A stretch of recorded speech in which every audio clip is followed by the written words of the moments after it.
never underestimate the importance of pure luck.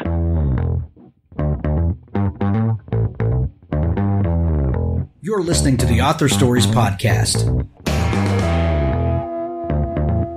bringing you the story behind the stories and the storytellers. Margaret White, Terry Brooks, Sheena Kamal, Matthew Quick, J.T. Ellison, Walt D. Williams, Brad Thor, Corey Dr. O, Brandon Sanderson, Robin Mock, Ernest Klein, Jim Butcher, Charlene Harris. Visit hankgarner.com for archives of all the shows. Today's guest is John Lescroart. Thanks for tuning into Author Stories. I really appreciate you listening. If you go to hankgarner.com, you can go through all of the archives, more than 300 shows, author interviews with the very best people in publishing today. On the right-hand sidebar, there's places where you can subscribe for just about every platform that you could possibly listen to the show on. I'd like to thank some sponsors today for their faithful support and for enabling us to bring you quality content like we do. Crystal Watanabe from Pico's House is one of the best editors I've ever met and whose work I really admire. She offers developmental editing, line editing, and beta reading. She's currently booking for May, so go ahead and send her a message now to get your project scheduled with her. She has 4 proofreaders on staff, so she can accommodate authors with much shorter lead time than some other editors do. She's a new affiliate member of the SFWA, and she comes recommended by best-selling authors such as Hugh Howey and Samuel Peralta. Most of her experiences with science fiction, speculative fiction, and middle-grade fantasy, but she really enjoys editing all genres and can really make your project shine. If you will mention Author Stories when booking your editing services, you can receive a $75 discount on manuscripts over 60,000 in length, or a $25 discount on short stories. Pico's House, Pikkoshouse. Please tell Crystal that you heard about it on Author Stories. Also, the Debt Collector series by Chuck Buda. Debt is a death sentence. Michael Wright lives the American dream. He works hard every day but still lives paycheck to paycheck. The bills keep piling up, and now his 10-year-old daughter requires surgery to save her life. Michael is in a race against time to find money, but how far is he willing to go? Is he prepared to do whatever it takes? Can he defeat a menacing evil that stands in his way? The Debt Collector series is a gripping tale of psychological horror, raising questions about our modern lifestyles and the terrifying possibilities that hit too close to home. One reader described it as if serial killers and Wall Street made friends. Pay up and die, delinquent, bankrupt. The Debt Collector series is available in paperback and ebook formats exclusively from Amazon, or free through Amazon Kindle Unlimited. Walk Beside Me by Christine Handy. Willow Adair has a picture-perfect life, or so it seems. A stunning model turned wife and mother, she lives in a beautiful home with her husband and 2 kids in historic Bexley, one of the wealthiest neighborhoods in Columbus, Ohio. On the outside, she has everything. On the inside, she struggles with issues of self-worth. Spurned by her neglectful husband and hated by her rebellious teen daughter, Willow never feels she is good enough. She fears everyone she loves will leave. Walk Beside Me is the story of a woman who peels away the layers to find her inner warrior, a woman who faces insurmountable odds and, thanks to her earthly angels, learns to treasure the gift of God's infinite light and love. Walk Beside Me by Christine Handy. Thank you to all of our sponsors for making the show possible. If you would like to sponsor the show, please go to hankgarner.com, and there's a link in the top menu bar where you can do that. At the end of the show, if you'll stick around, we're going to have an audiobook clip from Richard Gleaves, the Jason Crane series. Well, thanks for joining me again for the Author Stories Podcast, where I bring you the story behind the stories and the storytellers. Today, I'm really excited to bring John Lescroart to the show. John, if you are familiar with thrillers at all, you know that John Lescroart is one of the masters of the thriller genre. He's got a brand new book just about to come out. It's called Poison, and I'm really excited to talk with you today. Welcome to the show, sir. It's great to be here. Thanks for having me. Yes, sir. I begin each show with the same question, and that question is, what is your first memory of wanting to be a writer or a storyteller? You know, that's a great one, because it happened to me almost like a fairy tale. My seventh grade teacher, Mrs. Ballou, at Ralston Intermediate School in Belmont, California, one day said, "You know what, you guys, we're gonna write an essay today." And I didn't know what an essay was, of course. And they said, "But you can just write it. The topic is going to be, what is democracy? And we just want you to write about what you think democracy is all about." And no one had ever asked me to write about anything that I cared about or thought about. And I hadn't done it on my own. It was just this door opened, and I went, what a cool thing to do. I just thought it was a great assignment. So I sat down and I wrote, 250 words, probably very cliched, dumb words about what democracy meant to a seventh grader. And anyway, Mrs. Ballou got it. She gave me an A+. She liked it so much, she sent it to the nearby Redwood City Tribune, who published it on their whole back page was this essay that I had written. And I got it, I came into school the next day and she had it on my desk. And it was just like this unbelievable moment of power and wisdom and wonderfulness, And I just couldn't tell you how much it changed my whole life. I said, this is just something I want to do. I love that. Out of 300 episodes that we've had, there are a few very common threads that seem to run through a lot of writers' lives and stories, and a lot of times there's someone that we cross paths with, and they notice this thing that the writer has, and just out of whatever motivation, they decide to do something that may not seem like anything to anyone else, but to the writer is the catalyst that just sends you into the stratosphere. And right, this is just a complete light bulb. Yeah, right. I love that Miss Ballou did that for you. That's teachers and parents are come up over and over again. I love that. Did you pursue it anymore after that while you were in school? Was this something that the fire was lit? I became a little bit of an English nerd. One of the other things Mrs. Ballou did was she was quite a stickler for grammar and really took care to teach us the rules. And at first I thought it was kind of dumb, the difference between who and whom and that and which and all of that kind of stuff. But she taught us those things, and I realized that if I was going to have, be that kind of a carpenter, I had to use those kind of tools and get good at them. And for, whatever other people took to be just tedium and boredom and awful stuff, I was just totally a nerd and thought it was the coolest thing in the world to, really tell a sentence and make it sing and use verbs and all these kind of wild, nerdy English things. But I kept at it. And, when I got into high school, I really started, I started writing my own newspaper that I gave out for my little gang at school. And I became just a word guy. Yeah. I love the analogy of the toolbox and acquiring the tools to work with, because if you have a handsaw, a hammer, and a flathead screwdriver, you can tackle a lot of jobs, and there's a lot that you can do, but you're not going to do very much finesse work, and you're not going to route edges on crown molding or anything like that. But when you acquire a power router or something like that, your life changes, and you start seeing the power in the details. Well, Hank, you're talking to a guy who is currently making a guitar. You're a luthier. And you have just used all of the magic words for me, because routers and all of that kind of stuff.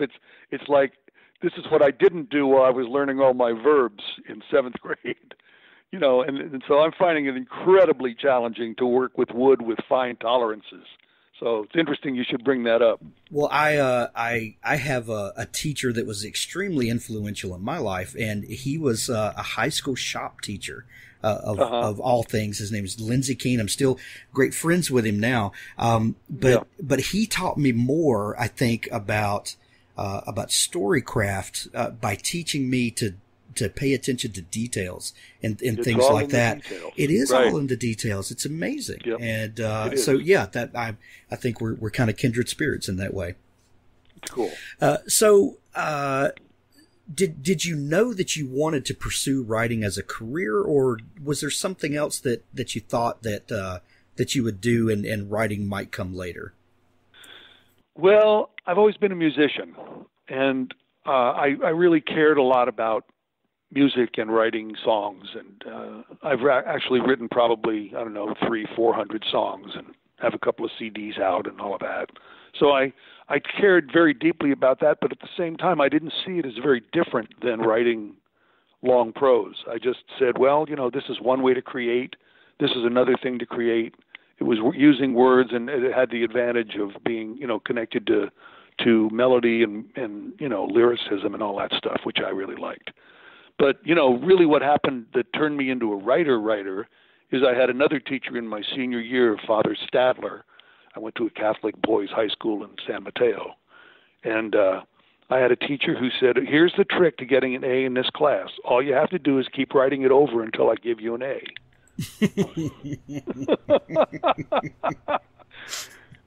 And I'm going, you got to be kidding. I handed in my first essay on William Faulkner's The Bear, and I got a C- on it. And I finally, that was in September when school just started, and finally around Christmas time, I got my A on that one. So it was, it was really the lesson in rewriting. And all of a sudden, then I said, oh, I'm starting to get this now. You can always make it better. You can always kind of hone it into something that what it wasn't when it started. So it's great stuff. Was the problem with the Faulkner essay that it wasn't wordy enough? That's you and me telling nerd word jokes. There you right go. Here. There you go. Yeah. Well, I'm from Faulkner's neck of the woods, and there you go. One thing we love about Faulkner is he never met a word he didn't like, and that he wouldn't use at the drop of a hat. Exactly. So, exactly. Yeah. So from there, where did writing take you? Well, when I started college, I started college and I took a creative writing class, and that really got me, actually into trying to tell stories. I published my first story in the College of San Mateo literary magazine that first year of college, and that was neat. But by now I was thinking I was going to be doing this, so I didn't think it was, magical or anything. I just said, oh, this is cool. I'm writing this story. This is something I'm making up and using the words and doing all of that good stuff. And then when I got to Berkeley my junior year, I just decided, well, I'm done with a bunch of these short stories. Now I'm going to try to write a novel. And I sat down and I wrote a novel. And no one has ever seen it except me, but it exists, and it was novel length, and it had characters in it and all that stuff, and it was just absolutely atrocious. But it didn't bother me that it was atrocious. It thrilled me that I was able to fill up over 100 pages of one story and have it work, have there be a story there. So it was great. And there's nothing that can teach you how to write a novel like writing a novel. You have to finish. You have to finish, and that's most people's everybody downfall. who asks me what's the one trick, what do you have to do? I say what you have to do is you have to get to the end, because if you don't get to the end, you don't know how to solve the problems that are going to come up. Exactly. And the only way to learn how to do that is to get there. Right. And you can't edit a novel that was never written. You can always rework something, but that's true. Yeah, you can't edit a blank page. To me, really, it's really amazing to me how many people come up to me and go, I've got 6 half manuscripts in my dresser at home, and I'm going, no, pick the best one and finish that one. And then do the next one. People get there and they get stuck and they give up. And that's just what you can't do. Right. Let's go back for just a minute to songwriting. I've always been fascinated with songwriters. I'm a hack musician. I play a little bit of a lot of instruments, but none of them extremely well. But I'm really fascinated by the way a great songwriter can take you on an emotional journey in a couple of hundred words. the way a novelist would in 100,000. Yeah. What do you think it is about the mixture of melody and lyricism that evokes that in such a dynamic way? Well, to me, songs, singing in songs, it's all about emotion. I mean, it's fairly limited in that sense. It's about emotion. It's about stirring up emotion, whether it's dancing, you want to dance, or you're in love, or you want to cry, or whatever it may be. But it's a 2 or 3 minute or 5 minute exercise in emotion. Whereas with prose, hopefully you're putting a bunch of emotion in your words and in your settings. But it's not really about emotions as much as it's about a full-blown story with all kinds of stuff going on in it. So what I love about songs is I just loved singing, and I love being in bands, and I love the whole experience. And so writing songs was just another type of creativity that made me, that drew me, because I was drawn to creative stuff. Did you ever consider pursuing music professionally or full time? I did it. I did it full time until I was 30. Wow. I know. Yeah. I had a band called Johnny Capo and his Real Good Band in the Bay Area, and I was Johnny Capo, and I wrote a bunch of songs, and we covered a bunch of songs, and we were just a working band. That sounds exactly like a Bay Area band name. It was a Bay Area band. We had we covered the Eagles and Jimmy Buffett and Paul Simon and Gordon Lightfoot, and then did a bunch of my own songs. Probably half the set was my own stuff, and the other half was popular stuff. Wow, it was great. It was a good life. Yeah, I bet it was. But here's what happened. I gave up at my 30, and I'm glad I did. On my 30th birthday, I said, you know what? You remember the old "Don't trust anybody over 30"? So here I was, 30, and I said, I'm done. If I haven't made it by now, recording, I'm going to give it up. And I did. I just told my band I'm breaking up, and literally on January the 14th, which is my birthday, I said, that's it. I'm 30. I'm done. And I decided, okay, now I'm going to write books. When you become the man, it's time to hang it up, isn't it? Exactly. When you become the man, you're no longer the rock and roll roots guy. Right. And I just, who knew that Mick Jagger would still be playing, this many years later. Exactly. But, see, if you'd have been like Mick, you'd have had another 60 years. I would have just been as famous as Mick as I am today. Exactly. Right. That's right. Oh, man. So anyway, it was a really good life. It was really fun. I had great friends and everything. Yeah. What do you feel like? How do you feel like being a working musician? Not just someone who plays, but a working musician. How do you think that has affected your creative life since then, and your novel writing? Well, it's huge because if you're working as a musician, you got to battle through crazy drummers. You got to battle through sore throats that just kill you. It's basically a working job, and it's hard on the body. It's hard on the spirit sometimes, but it's something that I think really has served me well in terms of when you come in and you have what may be called writer's block, and you have to just simply work through it. So I guess it's a little bit the same thing as my finish idea. You got to get to the end of something. But, whenever you're doing a gig, I don't care how tired you are. If it's 11:30, you have another set to go.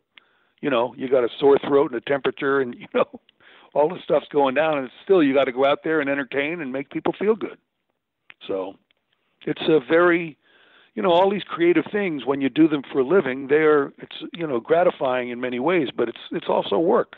Which is, it's a good thing. Work is a good thing. It's always the crazy drummers, too, isn't it?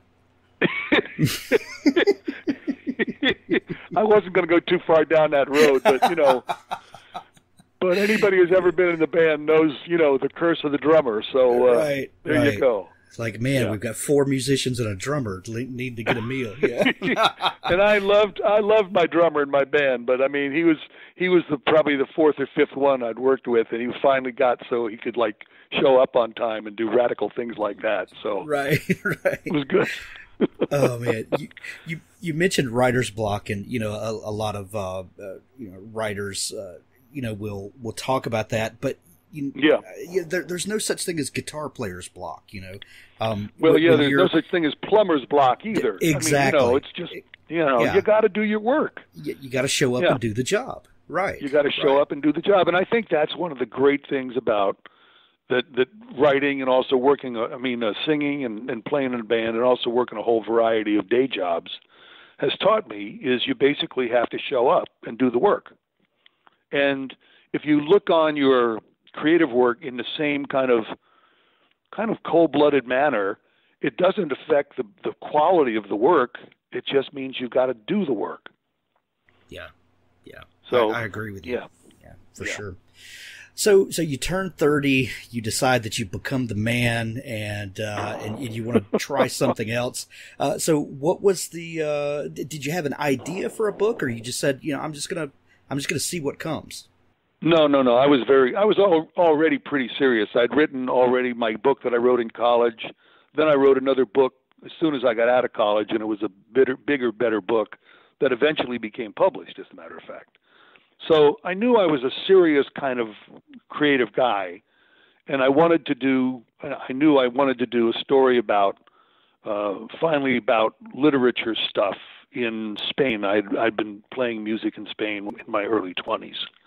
And I had quite a bit of young man experiences in my early 20s and thought I would write a literary novel about that. So I did. I sat down and I wrote a full-length literary novel, kind of experimental. It used all three voices, both voices, passive and active, and then all 3 points of view, he, she, and it, and then you, and then I. So I experimented all over the place, and that book went on to win a literary award in California. So that gave me the hope that I could go ahead and do something with that. Wow. Although it didn't happen very quickly. Well, talk about the not happening very quickly. A lot of people get discouraged when they don't meet immediate success, and the writing does become work, especially when you get to that mushy middle. That hampers a lot of people. How did you motivate yourself to keep going? That's a very good question. I just think I felt like I didn't have any other options. I'd already, I'd gone through the creative life till the age of 30. Then I won this literary award really within the first year of quitting the band. So I thought this is going to happen right away. And then nothing happened for 4 years. And I sat there and I was working a day job typing at the Bank of America for the legal department and, doing house painting and moving man and bartender and anything else I could do. But in the meanwhile, I was still writing, I think it was either 2 or 3 manuscripts over a 4-year period of time where I wrote, a bigger book, 400-page, 500-page book about, a couple of San Francisco stories, a few things like that. These books have never been published.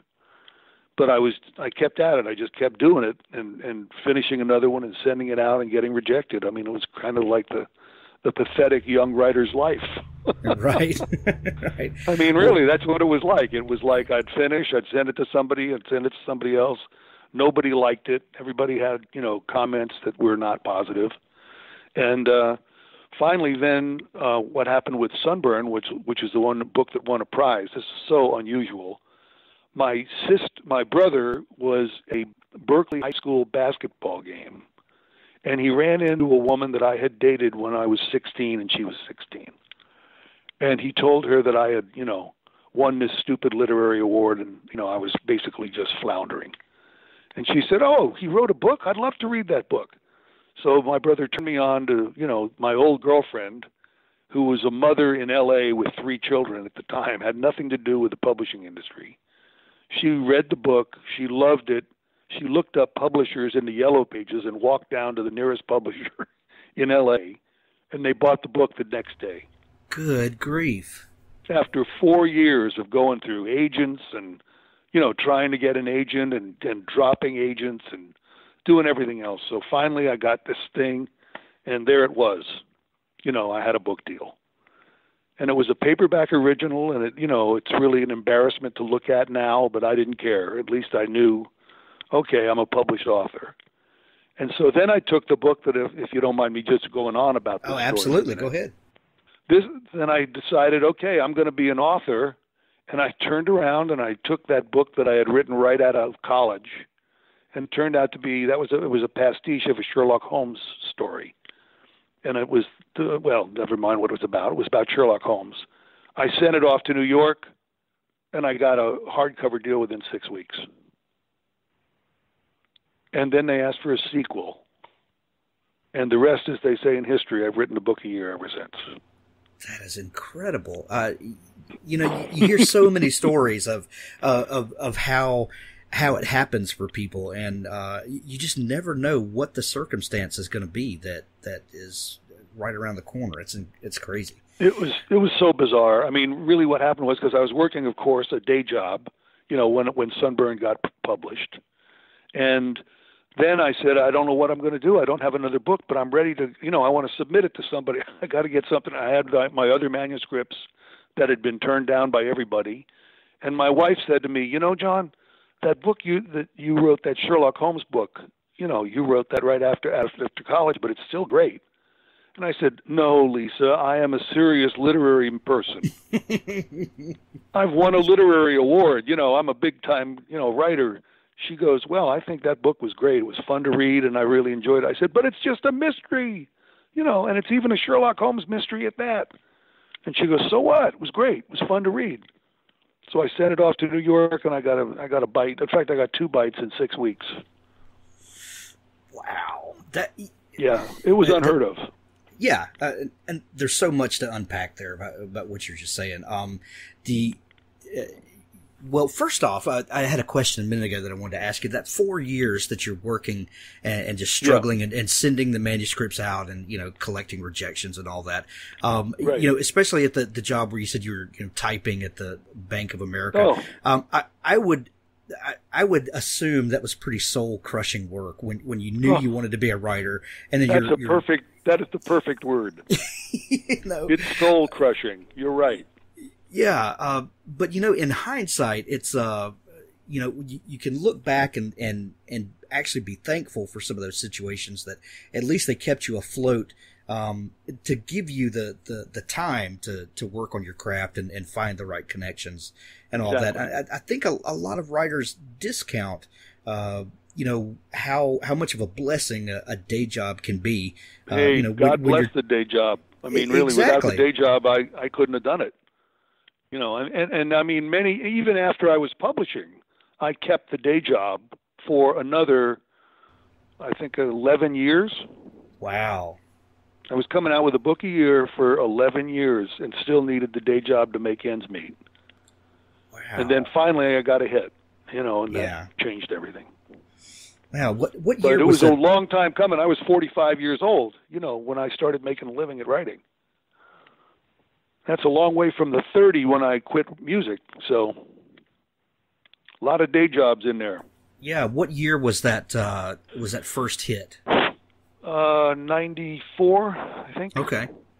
Yeah. How do you feel when like you're publishing... doing the math now and you're saying, but wait. No. How do you feel like the publishing industry has changed since then? Because, to have 10 or so novels before having that massive hit, that changes your life. Right. A lot of folks don't get that opportunity anymore to. No, now it's, you gotta, pay your dues, kind of a different way nowadays, I think. I don't think you get a chance that a publisher's going to carry you, at $1,000 a book or $2,000 a book, which when I was starting, that was the advance. You get $1,000 and they pay it out over a 5-year period, and you're not going to get rich. Yeah, you're going to get a hamburger. That's what you're going to get. You better have a good day job, is what I'm telling you. That's right. Yeah. I've heard a story before. I heard a snippet of it somewhere. I can't remember where, but you had a kind of a life-altering experience in the midst there somewhere, didn't you? Right in the middle of that. Illness? Yeah. Okay. What happened? Right in the middle of. Well, I was working here's my day jobs combined with my writing. I'd get up at 5:30 in the morning, and I would write from 6:30 till 8 o'clock. Then I would drive to downtown LA, which is where I was living there. I did a full-time day job as a word processing person in a law firm. Then I finished that, and I'd worked for 5 or 6 hours more the same day, going around and typing piecemeal at the other law firms in downtown LA, any kind of leftover work they had. So I was working like a 20-hour day, maybe 17-hour day, and I did that for 6 years. Talk about the day job. And then one day when I was 41, I decided I'm going to go body surfing. I'm going to take a day off. I went body surfing in Seal Beach in LA, which I used to love to do. And I woke up the next morning with a pretty bad earache. And by the end of the day, I was delirious and kind of half comatose. And my wife packed me up in the middle of the night with our 2 kids, in the car, one 5 months old and one 19 months old, and drove me to the nearest emergency room where the doctor told her I was going to die. Good Lord. Yeah. So it turns out I had spinal meningitis, and I was in a coma for 11 days. And when I got out, I was better. I just said, okay, now I've done enough of this stuff, and I've done enough of the day jobs, and I'm going to just stop and write full time. And so I did. I gave myself about 7 months to recover and save some money and do that. And then we moved up to Northern California, where we live now. And I wrote the first of the legal thrillers, the big books I'm known for. And the second one of those books is the book that really set me free, and that was the 13th Juror. And so that was dramatic. It was more dramatic for my wife because she had to live through my coma. I can imagine. She had 2 babies, and I was sitting there, in a hospital ICU going, breathing on a tube and doing all that stuff and going, am I going to live? Who knows? So. Wow. I hate to ask the cliche question, but, was that it's obviously a life-altering experience for you. But, was there a moment where, you're weighing yourself in the balance and like, am I going to go on the way I was, or am I going to pursue the dream? Like, what is that decision point like for you? That's exactly what happened, really. I mean, I came out of the coma. One of the great ironies is as I was coming out, I was still in the hospital, and my wife brought me the galleys of my book, The Vig, which was just going to be coming out. And my publisher said, I don't care if he's got spinal meningitis. He's got to go, he's got to check these galleys out and have them back to me in a week. So much for the gentleman, thing. But right. Anyway, when I, got feeling like I was really better and was thinking about what's happening, I said, I've got to stop this day job stuff. I knew how to write. I'd already published like 7 or 8 novels. And I said, I'm ready to write the novel. And so I really had a whole different vision about me, what I was going to do, how I was going to do it. And I just went in and I did it. And then it worked. Well, yeah, obviously. Amazingly, it worked. Yeah. What do you think it was about that novel and that change that produced the work that exploded? What do you think changed in you, or maybe your process, or just your way of thinking? Well, I think there's 2 things that happened. First is I had the guts to write a bigger, different book. I mean, I was writing kind of a normal, regular mystery before that. My goal was to write about a 280 to 300 page book, whereas 13th Juror, I think, was 600 pages when I finished it. So very different, big book, and different themes and way bigger aspirations. The book just oozes ambition, I think. And I really just swung for the fences at every opportunity. You had written mystery. The other stuff wasn't working. Right. You had written mysteries before that. What is the gear shift that goes from garden variety mystery to edge of your seat thriller? Characters, depth of character. I mean, many people have written brilliant, mysteries that have brilliant characterization, but in my world, for some reason, the depth of character that I started allowing myself, I started writing about families, marriages, real kind of non-mystery stuff, and put it all together in that one package. The other thing that I have to say, though, since we're on this particular book, never underestimate the importance of pure luck. And this is what happened with my book, The 13th Juror, is it came out right during the O.J. Simpson trial. And it happens to be about the battered women's syndrome. I mean, that's the book. And so all of a sudden, I was on the radio 140 times in 4 months. I mean, it was just like I lived on the radio talking, because I was the resident expert on this OJ stuff. Yeah. And how prescient that you wrote a book like this. Yes, I wrote about it 2 years before he did it, and then you knew this was coming, right? Well, I should say before he didn't do it, right? Because he was not convicted of that. Yeah. But anyway, it was never underestimate that. I mean, in spite of all the other things that happen. I mean, the Chinese say, "May you have an interesting life," and they mean it as a curse. But I started to realize, wow, I've got a little bit of a resume going here, with both good and bad stuff, and it's pretty cool. Now I look back on it and go, man, a lot of stuff happened. And one of the things that happened was, I got mixed up with the OJ trial. What an incredible turn of luck. It was just crazy. Yeah, and all of a sudden, I was on the bestseller list for, 3 or 4 months. It was ridiculous. That's crazy. Earlier you mentioned that homage to Sherlock Holmes, and sure. that your wife said that it was a fantastic book and it was fun to read, but you felt that it wasn't literary enough. Exactly. You had won an award and probably had right. a tweed jacket by then and all that good stuff. Good call, Hank.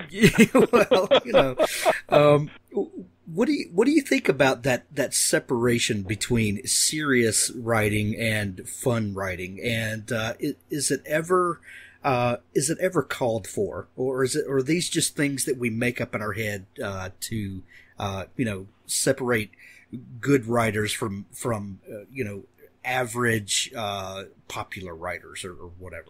Well, I think now with my august perch on it all, I think it's ridiculous that we have this distinction. Completely ridiculous. Because the writing that, some of my fellow thriller writers are putting down is every bit as good as anything, Philip Roth ever wrote. And to think which is to take nothing away from Philip Roth, who I also love. But, I mean, he also has tremendous suspense, even though it's not based usually around a crime. But, I mean, many of these quote, highbrow literary works. I mean, the only reason anybody wants to read them is because they're suspenseful. It's the only thing that makes you want to turn a page in a general sense.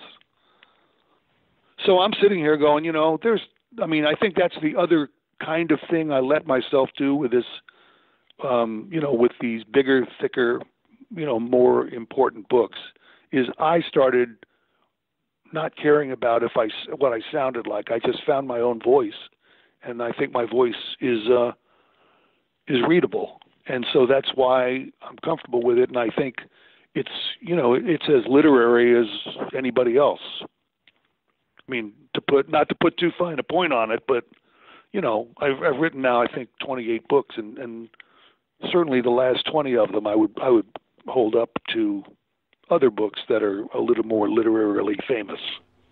Absolutely, and you mentioned earlier that writing thriller is really gets down to character, and that's what supposedly makes literary is these deep character studies. And if we can do a deep character study and also give the reader a plot that makes them want to turn the page, you gotta have a plot. Yeah, what is you gotta not to love a plot about that? Yeah, I don't know. I don't get it. I don't either. I think, and if you have just like it's important for the writer to get to the end of a book, it's also important to write a book that the reader wants to get to the end of as well. Exactly. I mean, nobody wants to sit down with 450 pages and have to feel like every page is like a brick that they're turning. Right. They want to be just flying through the book as fast as they can get to what's happening next, Nobody wants to feel like they've been beat over the head. They'll do that. Exactly. Yeah. Wow. Yeah. Earlier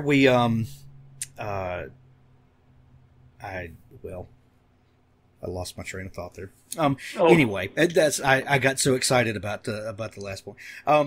So when you're writing, do you generally have an idea of the book when you get started, or are you a strict pantser? Like how do you approach the story when you come to it? I'm really, as you say, a very strict seat of the pantser. I often have an idea when it starts, when I'm thinking about an outline for the book. And I usually, because I believe in doing this with almost everything, I get to the finish of the outline. So I started, I write the general idea. I hopefully leave the editor or my agent going, that's a great idea. You'll be able to write a good book with that idea.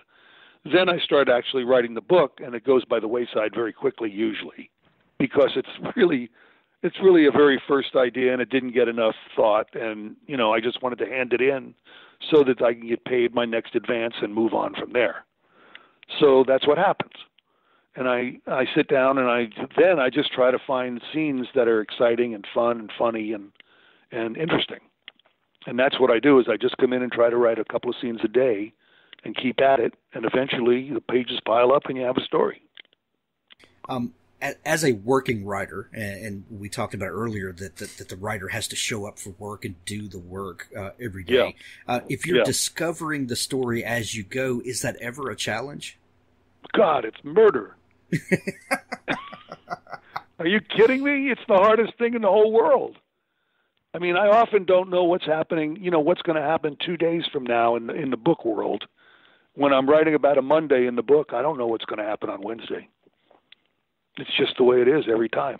And some days I'll come in and I'll write one page, and it'll make me insane. I'll go, John, I look up at my bookshelf, and I got, 1 million words that I've already published. I've got a lot of words out there.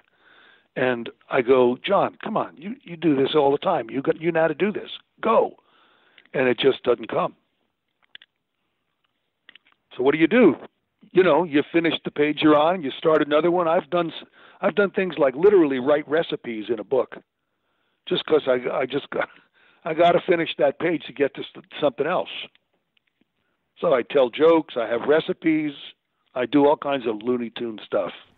Yeah, and then the readers are like, "Wow, he really is brave and he's so creative." He's so creative. He takes chances in here. So, he does stuff that nobody else doesn't do because other people are smarter than he is. Oh man, I interviewed one time Jerry Pournelle, the great science fiction master who sadly we lost this past fall. But I asked him what his favorite part of the writing process was, and he said having written was his favorite part. He is totally correct. Yeah. He's like, nobody likes it while you're doing it, but man, it sure brutal. Is great to look back and see that you have done it. Yes.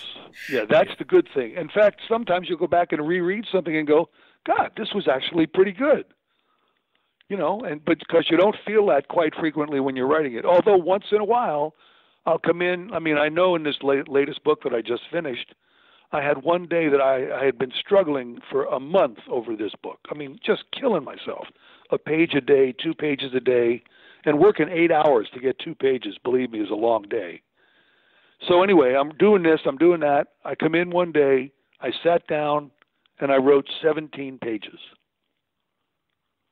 And I went, what just happened? I mean, I literally looked up, finally it was 5 o'clock, and I'm going, is this the book I've been writing? I mean, what? And suddenly it was all there, and it was just magic.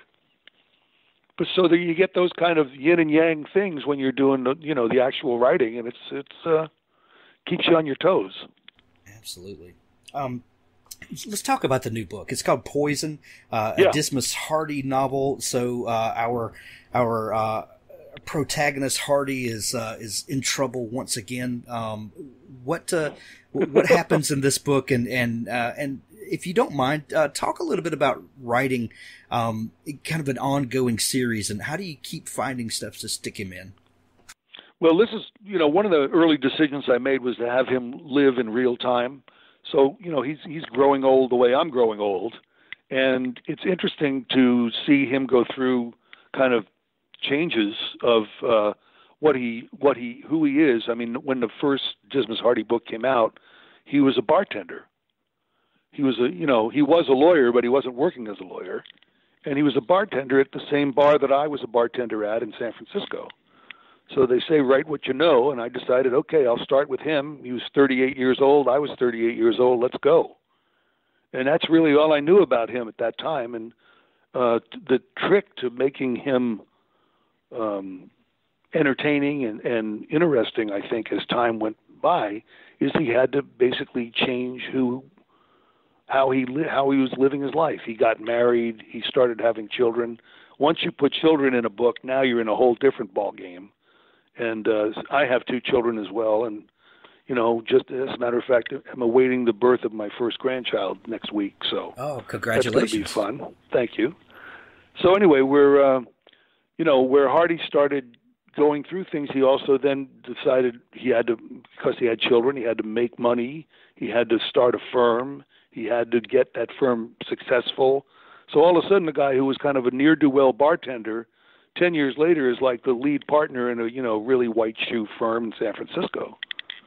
So he went through all of these paroxysms of change, and then comes out on the other side of every book. He's moving ahead in some new way.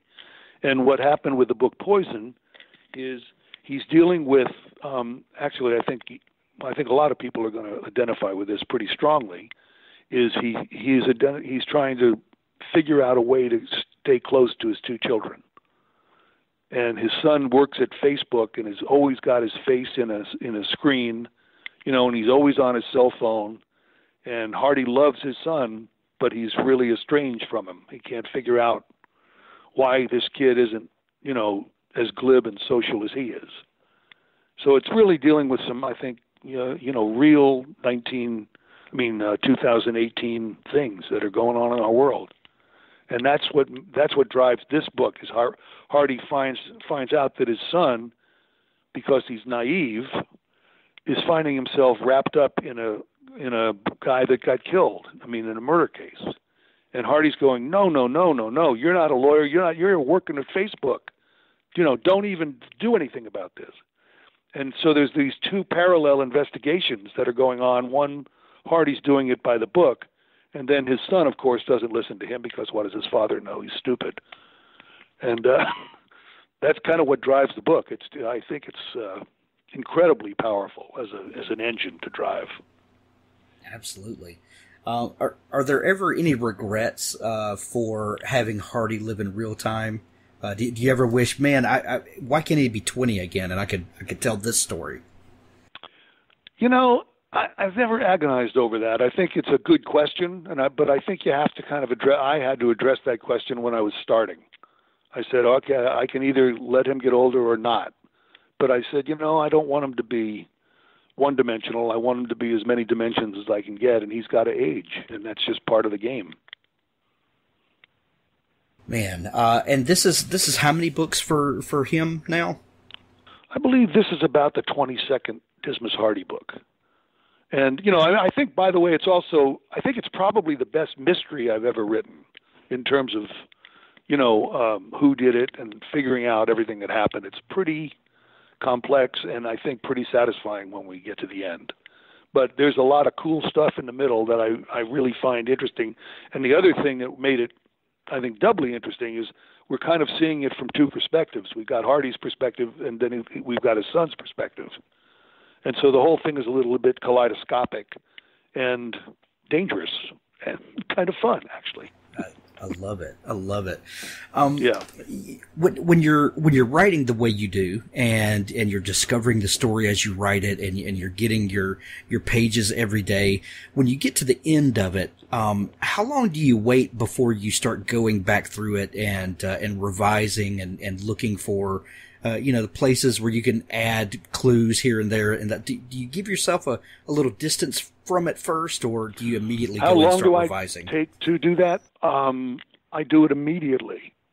No. Basically what I do is I decide I'm going to print the book out, because I've been printing pages all along, but, they don't exactly always mesh, because, I'm changing and editing as I'm writing.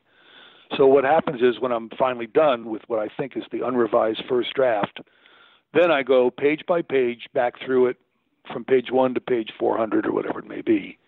And I make sure that it's going to print out so that you can read it as a manuscript. And then I just print it out as it's coming out, and I fix it as I'm going through it.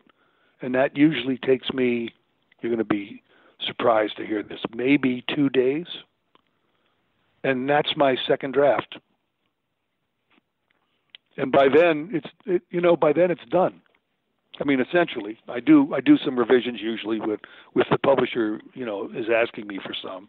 But if you want to hear an interesting little factoid about this particular book, Poison, it's the first book in the whole Dismas Hardy series, in fact, maybe in my whole career, that I did not even get a revision letter on. I sent it in. They said, thanks. I said, you're welcome. Time to start the new one. That's amazing. It's amazing. I've never heard of that happening with any of my writer friends either. I just kept saying, am I going to get a letter here, guys? Shouldn't I do a revision thing here? And they went, no, it's really good.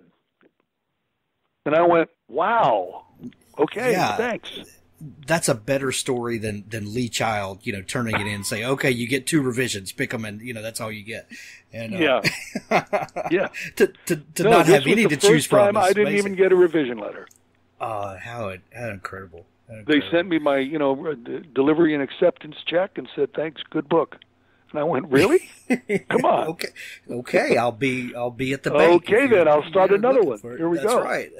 Yeah.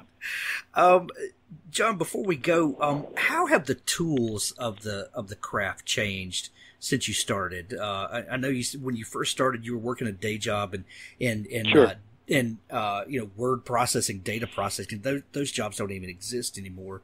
No, right. Everybody's got their own computer. Exactly. So as a writer, how has the tools of the trade, the things that you actually use to do the writing, how have they changed from then to now? Really, because of my word processing background and all that stuff, I've been working with, Wang computers back in 1990. And basically, they're the same as the Word documents that we all use now. So I use a regular old Apple computer with a keyboard, and I use it as a typewriter. And it hasn't changed a bit for me. I mean, it makes editing a lot easier. You can command replace and change names and do a lot of things like that. But I could do that back in 1990 as well. It's interesting. I mean, I think the interesting changes in the industry are really more about how the business of writing is handled, not so much the writing of these stories. Yeah, I tend to be kind of a nerd, and I like to play with new software and things like that, and there's always some new bells and whistles. But at the end of the day, I always kind of go back to just a basic text editor. It's all about just getting the words on the page. There's some great things for organization and stuff like that, but you can so easily be distracted by the tools that you don't actually do the work. You said it, man. That is the key, is that you got to fight the distractions. Like, they're there. They're the devil. They're sitting around, waiting for you to sort your sock drawer, and take away an hour and a half of your writing time. You got to give the writing time what it's due. And what it's due is your full attention while you're doing it. And I think even things that are like really tricky, that are actually, little apps on your computer or ways to shortcut, whatever it may be, all of those things are just the devil. You got to just ignore them and put down your words. I agree. I think that's a perfect note to end on. John Lescroart, thank you so much for taking time to come on the show. If folks are not, thank you. If folks are not familiar with your work, where can they find you online? I'm at www.johnlescroart, which looks like Lescroart, but it's www.johnlescroart.com. And I've got a Facebook account and a Twitter account, and I'd invite everybody who wants to get in touch, and I'll get back to you. Excellent. We're going to send everybody to see you and to pick up a copy of the brand new book, Poison. Thank you. Dismas Hardy, the new Dismas Hardy book. Thank you so much for coming on the show. My pleasure, Hank. Thank you. Thanks for listening to the Author Stories podcast. For more great author interviews like this one, go to hankgarner.com and dig through the archives. There's something there I know you'll love. Now stay tuned for a special audio clip from Richard Gleaves' The Jason Crane series. His body broke free of its paralysis and he stumbled forward, losing his balance. He fell down the slope towards the spot where they had been. His hand shot out unthinkingly and he grabbed the corner of the black stone bridge. Hoofbeats. Pounding hoofbeats. Coming closer. Coming up the road. Someone or something galloped towards him. The head of an emaciated horse burst from the gloom of the road. The rider was fumbling, out of control, without saddle or bridle, clutching at the white mane, kicking the beast across the hindquarters with his thin legs, his face a frozen mask of terror. He whipped around to look back over his shoulder. Something chased him. Something terrible. Jason spun away as the horse ran over him, spearing him through the chest with its iron-shod hooves. He was unhurt. The horse galloped upward and across the bridge, across strong timbers rough-hewn and knot-holed.